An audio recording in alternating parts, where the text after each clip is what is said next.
যে কাজ করতে দ্বিধা বেশি হয় সেই কাজটা বেশি করে করা উচিত। তাহলে পরবর্তীতে সেই কাজ করতে আর কোনো দ্বিধা কাজ করবে না। 35 সপ্তাহ পার হয়ে গিয়েছে।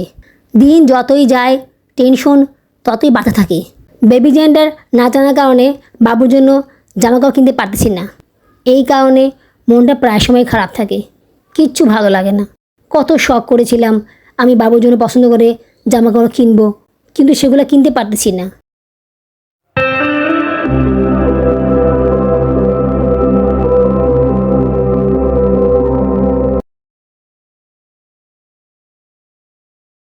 আসসালামু আলাইকুম।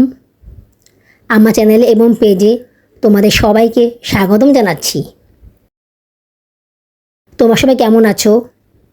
আশা করি আল্লাহর রহমতে ভালোই আছো। আমিও ভালো আছি আলহামদুলিল্লাহ। দেশে এবং বিদেশ থেকে যারা আমার ভিডিওটি দেখতেছো তাদের সবাইকে জানাই আমার পক্ষ থেকে আন্তরিক অভিনন্দন ও ভালোবাসা। নতুন আরও একটি ব্লগ নিয়ে আবার তোমাদের সামনে হাজির হলাম। এখন সকাল 10টা বাজে। সকালে নাস্তা সেরে এখন চা বানিয়ে নিচ্ছি। সাউদাকে যে গরুর দুধ খাওয়াই ওখান থেকে কিছু দুধ রয়ে যায়, তো রয়ে গেলে ওগুলো দিয়ে আমি চা বানিয়ে খাই। নর্মালি আমি চা বেশি খাই না, আমি কফি খেতে খুব পছন্দ করি।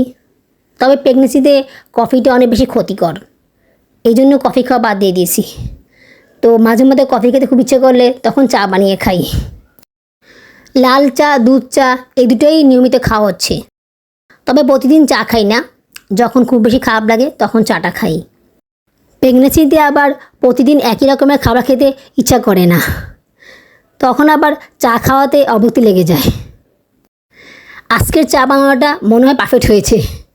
এর আগে চা বানিয়েছিলাম, চায়ের কালারটা সুন্দর হয়নি। আজকেরটা মনে হয় ঠিক হয়েছে। আসলে কন্টিনিউ এক কাজ করলে সেটার আউটপুটটা অনেক ভালো আসে। যে কাজ করতে দ্বিধা বেশি হয় সেই কাজটা বেশি করে করা উচিত। তাহলে পরবর্তীতে সেই কাজ করতে আর কোনো দ্বিধা কাজ করবে না। ইদানিং বৃষ্টি বেশি হচ্ছে, তাই চা খেতেও খুব বেশি ইচ্ছা করছে। গরমের দিনে আসলে আবার চাটা খেতে ভালো লাগে না, তখন গরমেই অবস্থা খারাপ হয়ে যায়। আপুরা এবং ভাইয়েরা, আমি সবসময় চেষ্টা করি নিয়মিত ভিডিও আপলোড দেওয়ার। তোমাদের কাছে যদি আমার ভিডিওটি এতটুকু ভালো থাকে তাহলে তোমরা আমার চ্যানেলটিকে সাবস্ক্রাইব করে আমার পাশে থেকো। আর যদি খুব বেশি ভালো লেগে থাকে তাহলে একটা লাইক করে দিও। লাইক করে দিলে কাজ করার উৎসাহ অনেকগুণ বেড়ে যায়। ফেসবুক পেজ থেকে যারা আমার ভিডিওটি দেখতেছো তারা ফলো করে আমার পাশে থেকো। লাইক, কমেন্ট এবং শেয়ার করে দিও। তোমাদের একটা কমেন্ট আমাকে কাজ করার জন্য অনেক বেশি অনুপ্রেরণা যোগায়, তাই কমেন্টটা করতে কখনো ভুলে যেও না কিন্তু। দুপুরের রান্নাটা এখনও করা হয়নি। সকালবেলা ঘুম থেকে উঠতেই দেরি হয়ে গিয়েছিল, তাই তাড়াতাড়ি করে নাস্তা বানিয়ে নিয়েছিলাম।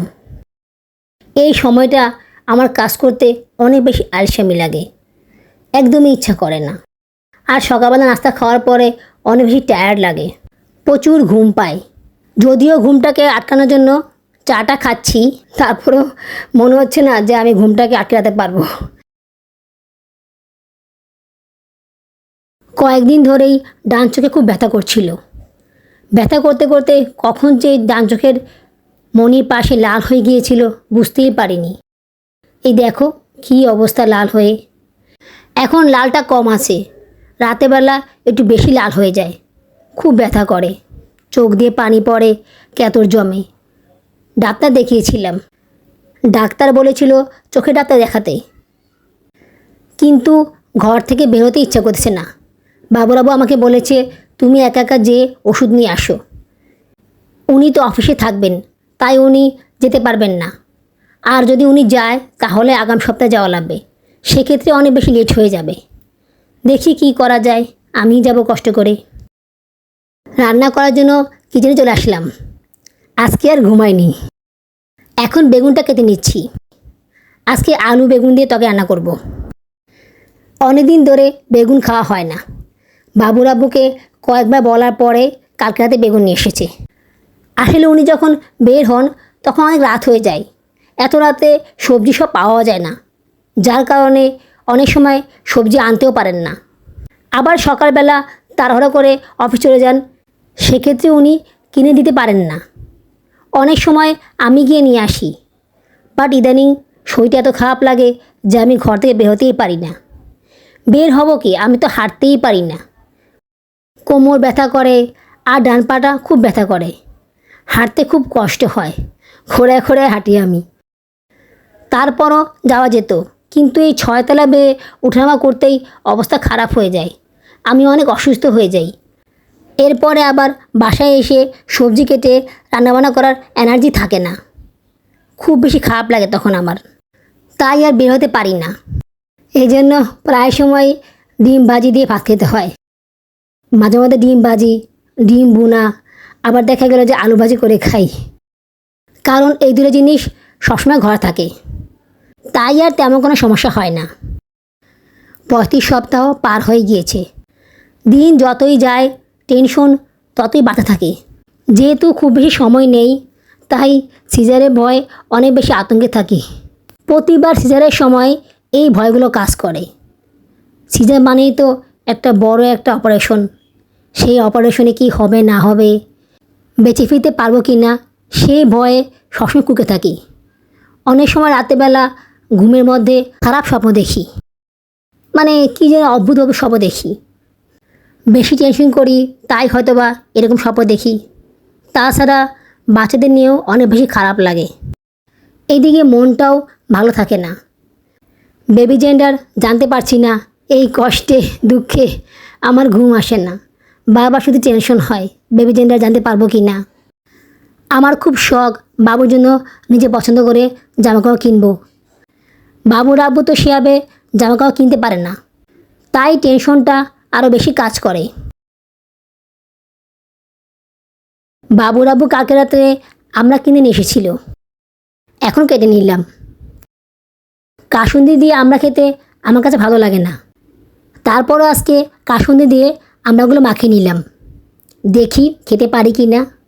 যদি ভালো লাগে তাহলে খাবো। দেখতে তো লোভনীয় লাগছে, খেতে কেমন হয় কে জানে। গত প্রেগনেন্সিতেও বানিয়েছিলাম, কিন্তু খেতে পারিনি, এত বেশি বাজে লেগেছিলো খেতে যে এক টুকরো অর্ধেক খেতে পারিনি। কিন্তু এই প্রেগনেন্সিতে খেতে ভালোই লাগছে, বরঞ্চ অনেক বেশি মজা লাগতেছে। ঝালও লাগছে অনেক, কিন্তু খেতে অনেক বেশি মজা লাগছে। প্রেগনেন্সিতে কোনো খাবার যদি খেতে একবার ভালো লাগে তাহলে সেই খাবারটা বারবার খেতে ইচ্ছা করে, কিন্তু আমার ক্ষেত্রে সেটা ভিন্ন। আমার কাছে যদি কোনো খাবার একবার বেশি ভালো লাগে, ওই খাবারটা পরবর্তীতে আর খেতে ভালো লাগে না। কেন জানি না, ওই খাবারটা পরবর্তীতে খেলে তখন আর সেই স্বাদটা পাই না, প্রথমবারে সেই ক্রেভিংসটা আর কাজ করে না।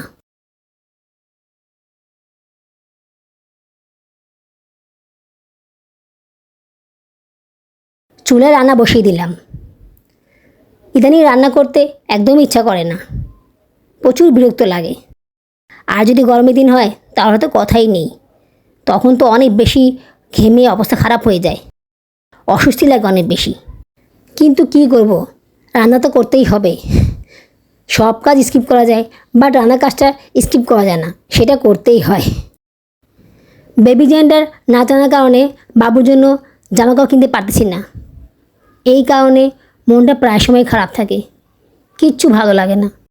কত শখ করেছিলাম আমি বাবুর জন্য পছন্দ করে জামাকাপড় কিনবো, কিন্তু সেগুলো কিনতে পারতেছি না। আবার আমার কাছে এত টাকা পয়সাও নেই যে আমি 2 বাচ্চার জন্য কাপড় চোপড় কিনবো। বাবুরাবু বলেছে কিনে দিবে, বাট কবে যে কিনবে আল্লাহই জানে। উনি আবার এসব বিষয়ে খুব উদাসীন, ওনার আবার এগুলো পছন্দ না। আমি বলেছি আমি তো গত 2বার কিনলাম, এবারে তুমি কিনে দাও পছন্দ করে, তুমি আর আমি একসাথে যেয়ে পছন্দ করে কিনে নিয়ে আসি। কিন্তু তাতে উনি রাজি হচ্ছেন, আবার হচ্ছেন না। একবার বলতেছেন তোমার শরীরের অবস্থা, তুমি কীভাবে কী করবা, আবার বলতেছে তোমার যাওয়া লাগবে না, আমি যেয়ে কিনে নিয়ে আসি। আসলে উনি সময় পাচ্ছেন না। প্রতি সপ্তাহে তো আমাকে নিয়ে ডাক্তারের কাছে চেকআপে যেতে হয়, সে কারণে বোধহয় উনি অন্য কোনো কাজে মন দিতে পারছেন না। তবে আমার কাছে কেন জানি মনে হচ্ছে ওনার তেমন কোনো আগ্রহ নেই, কারণ উনি এই বিষয়ে আমার সাথে তেমন কোনো কথাও বলেন না। যদি আমি এ বিষয়ে কথা বলি উনি সেটাকে এড়িয়ে যান। উনি বলেন আমি কিনবো, তুমি চিন্তা করো না। কিন্তু ওনার কেনার কোনো খবরই পাচ্ছি না। মনে হচ্ছে আমাকে যেয়ে কিনে আনতে হবে, কিন্তু শরীরটা এত খারাপ থাকে যে বের হতেও পারতেছি না। এই জন্যই বেবির জন্য আমি আগে থেকে জামাকাপড় কিনে রাখি, কারণ পরবর্তীতে ঘর থেকে বের হওয়া যায় না। কী যে করব কিছুই বুঝতে পারছি না। সিজারের সময় বাচ্চারা বাবুরাব্বুর কাছে থাকবে, বাবুরাব্বু ছাড়া কারো কাছে ওরা থাকতে পারবে না। আর বড় দুটা যে দুষ্টামি করে, ওদেরকে যে কোথাও রেখে যাবে সেই উপায় নেই। আর সাদা তো ওর আব্বু ছাড়া কারো করে যায়ও না। যদি কেউ জোর করে নেয় তাহলে কান্নাকাটি করে অবস্থা খারাপ করে ফেলে।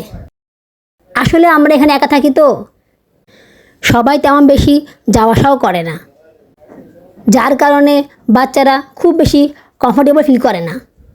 আর আমিও শরীর খারাপ থাকার কারণে সব জায়গায় যেতেও পারি না, তাই সবার সাথে বন্ডিংটা সেভাবে ক্রিয়েট হয়নি। সিজারের দিন সবাই কাছে থাকে, কিন্তু সেটা মাত্র কিছু সময়ের জন্য। থাকার জন্য সেভাবে করে তেমন কেউ থাকে না। তরকারি রান্না করা হয়ে গিয়েছে, এখন একটু রেস্ট নিব, খুব অস্বস্তি লাগতেছে। আজ এটুকুই। আমার আজকের ব্লগটি তোমাদের কাছে কেমন লেগেছে আমাকে অবশ্যই কমেন্টস করে জানাবে। আগামী ব্লগে দেখা হবে। সেই পর্যন্ত তোমার সব ভালো থেকো, সুস্থ থেকো, আমার জন্য দোয়া করো, আমার বেবিদের জন্য দোয়া করো। আল্লাহ হাফিজ।